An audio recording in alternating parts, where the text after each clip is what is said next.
On average, Americans send more than 171 billion text messages every month. And despite the risk, hundreds of thousands of those messages are sent from the driver's seat. But two local businesses are trying to put an end to texting and driving and raise awareness throughout mid-Michigan.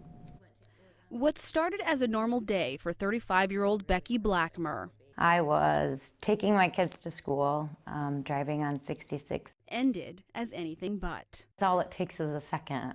I mean, it took a second. All because of a text. We saw it coming, we saw her on her phone.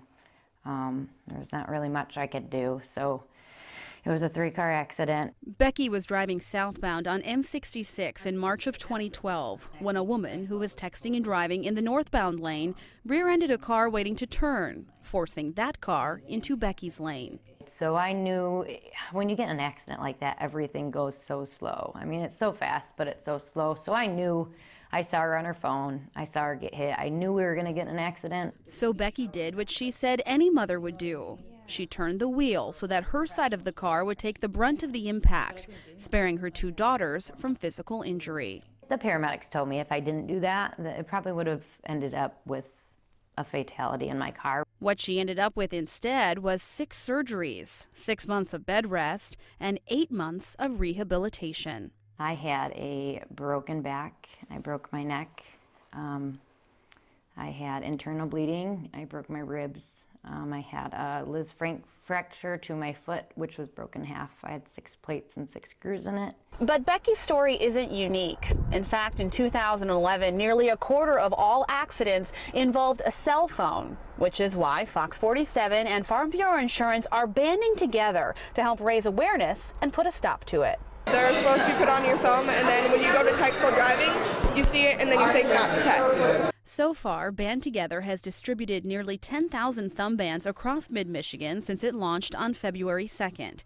They've traveled to several local high schools, Michigan State's campus, and local businesses, and have already put in a second order for more bands since the demand is so high. I think anything like that's a great idea. Anything that can maybe save one person's life from that one person not texting, not being distracted while in the car, is a reminder to them that may keep that person safe on the roadway, keep your family safe by doing that. Ingham County Sheriff's Deputy Josh Treat says his department is actively searching for people who are texting and driving. And while he's personally only written 1 ticket for the offense, he knows there are more offenders out there. I think we see it a lot.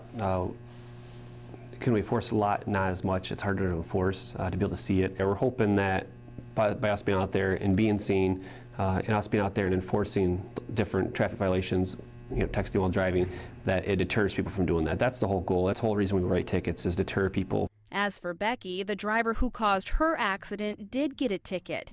And while she's still working her way through her anger over the accident, she considers herself one of the lucky ones. Because while that accident may have taken so many things away from her, it didn't take her voice, which she's using in local high schools and colleges to let students know how dangerous texting and driving can be. If I could have one person listen, about texting and driving, then I think that it's a good thing, because people don't get it. You don't expect for it to happen. And I mean, that was the last thing that I remember seeing, was her on her phone texting. And I was just immediately going, wow, like that happens every day. And it happened to me, and it not only affected me, but it affected my mom and every person in my life.